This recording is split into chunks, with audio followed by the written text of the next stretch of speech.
Assalamualaikum warahmatullahi wabarakatuh. Bismillah, walhamdulillah, thumma salatu wassalamu ala rasulillah, habibina wa qudwatina Muhammad ibn Abdillah, wa ala alihi wa ashabihi wa mawalah, wa man tabi'alah ila yaumil qiyamah. Wa ba'dah, kembali kita berikhtiar menggembirakan hati menyambut bulan suci Ramadan. Kali ini kita membahas khusus bab saum di kitab Irsyadul Ibad.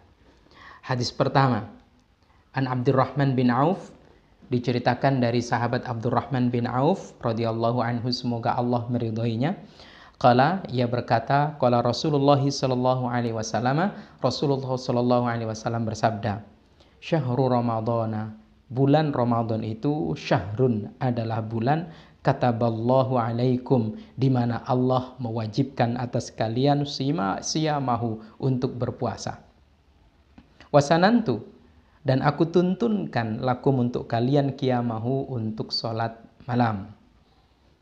Maka faman shamahu, maka barang siapa yang berpuasa, wa qamahu, dan sholat di malam harinya, imanan, dalam keadaan iman, wahtisaban, tidak berharap kecuali pahala dan keridhaan Allah Subhanahu wa taala. Apa yang Allah berikan? Kharaja, maka ia keluar, min dzunubihi, dari dosa-dosanya, kayaumi waladathu ummuhu, seperti pada saat dia baru dilahirkan dari rahim ibunya. Rawahu Ibnu Majah, hadis diriwayatkan oleh Imam Ibnu Majah, wal Baihaqi, dan Imam Al Baihaqi. Perhatikan, di bulan Ramadan ada dua hal yang mesti kita sinergikan. Yang pertama, saum itu wajib, tambahannya adalah qiyam, yang kita kenal dengan sholat tarawih. Sholat tarawih ada yang 8, kemudian ditambah witir 3 menjadi 11, ada juga yang 20, ditambah witir 3 menjadi 23, bahkan ada yang sampai 40 rakaat. Subhanallah, kita tidak lagi memperdebatkan jumlah sholat yang kita dirikan di malam bulan suci Ramadan. Maka jika kita disanggupkan oleh Allah Subhanahu wa taala, semoga Allah memampukan kita untuk siang harinya berpuasa, malam harinya sholat taraweh, Masya Allah, Allah ganjar kita dengan pahala yang luar biasa keutamaannya. Apa itu? Kita keluar dari dosa-dosa kita, kita lepas dan tinggalkan dosa-dosa kita, seperti halnya kita baru terlahir dari rahim ibu kita. Subhanallah. Perhatikan, saum adalah wajib, qiyam itu sunnah. Kalau saya pernah mendengarkan nasihat dari guru saya, ada yang menjelaskan begini.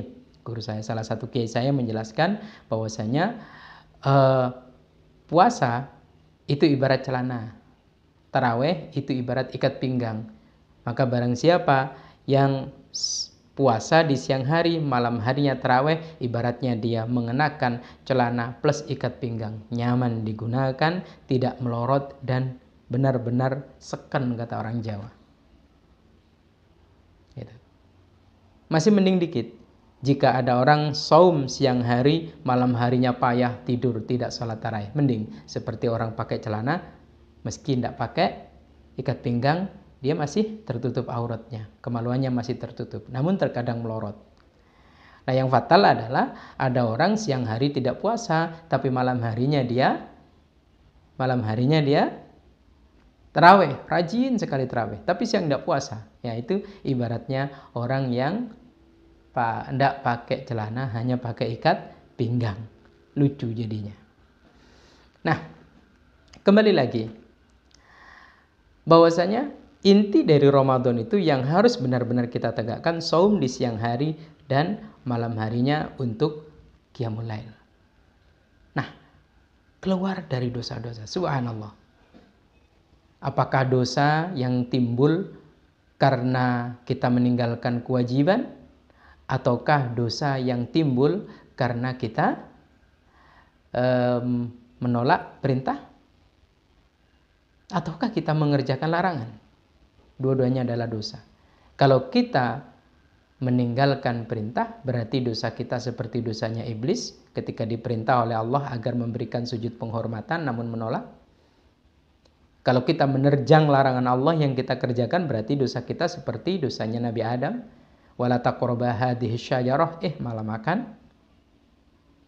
Semuanya akan kita tinggalkan di bulan suci Ramadan. Sehingga kemudian kita keluar dari bulan suci Ramadan benar-benar suci jiwa. Ya, Ramadan itu adalah untuk terlahirnya kembali jiwa kita. Meski tubuh kita semakin renta, meski rambut uban menghiasi, gigi mulai tanggal, pipi sudah keriput, mata sudah rabun, tulang sudah rapuh, akan tapi jiwa kita tetap terlahir kembali. Semoga Allah memampukan kita semua. Allahumma amin. Kemudian, bagaimana kondisi bayi yang baru dilahirkan? Kondisi yang baru dilahirkan itu ada tiga karakternya yang kuat. Apa itu? Satu, dia bukan siapa-siapa. Kenapa? Dia punya nama saja tidak punya. Yang kedua, dia tidak tahu apa-apa. Taunya cuma nangis. Lapar nangis, haus nangis, pipis nangis, sakit nangis. Apa-apa nangis. Itu aja taunya. Yang ketiga, dia tidak punya apa-apa. Melejet, lahir itu benar-benar telanjang. Sehelai benang pun tidak dibawa. Tidak bawa. Bukan siapa-siapa, tidak tahu apa-apa, tidak punya apa-apa. Nah, mestinya di bulan suci Ramadan kita itu tawadhu, rendah hati, karena kita bukan siapa-siapa. Di hadapan Allah yang dilihat bukan pangkat jabatan, bukan status sosial dan kekayaan, juga bukan nasabnya. Inna akramakum indallahi atqakum. Itulah mengapa ayat yang sering kita dengar ditutup dengan la'allakum tattaqun, agar kita menjadi hamba yang unggul di hadapan Allah. Tawadhu. Ya, membonsai jiwa agar kita menjadi pribadi yang tawadhu. Yang kedua, kita tidak punya apa-apa. Tidak tahu apa-apa. Artinya apa? Di bulan suci Ramadan ini mestinya untuk banyak-banyak menambah wawasan dan ilmu kita. Yang dulunya tidak tahu, kudu kita tahu di bulan suci Ramadan ini. Yang dulunya kita ragu, yakin jadinya di bulan Ramadan ini. Yang dulunya kita bahkan sama sekali tidak dapat menjangkaunya, kali ini kita dapat menjangkaunya. Yang hak, yang batil, terang. Halal, haram, jelas. Baik, buruk, begitu gamblang. Hina dan mulia, begitu nyata. Yang ketiga adalah tidak punya apa-apa bayi itu. Ini artinya kita harus rela melepaskan apa yang kita punya kembali pada tidak punya apa-apa. Kalau dulu kita benar-benar tidak punya apa-apa, saat ini kita punya apa-apa di dunia dan yang paling penting punya apa-apa di akhirat. Apa itu? Kita catatkan di sisi Allah, sedekah, infak, zakat. Itu adalah ekspresi mengembalikan jiwa kita pada titik nol dulu ketika baru dilahirkan. Barulah kita sempurna di bulan Ramadan dengan saum di siang hari, sholat di malam hari, dosa-dosa Allah ampuni dan kita kembali dari titik nol. Ingat, kita ini satu, bukan siapa-siapa, rendahlah hati. Kita tidak tahu apa-apa, ayo banyak belajar, banyak mencari tahu. Gitu.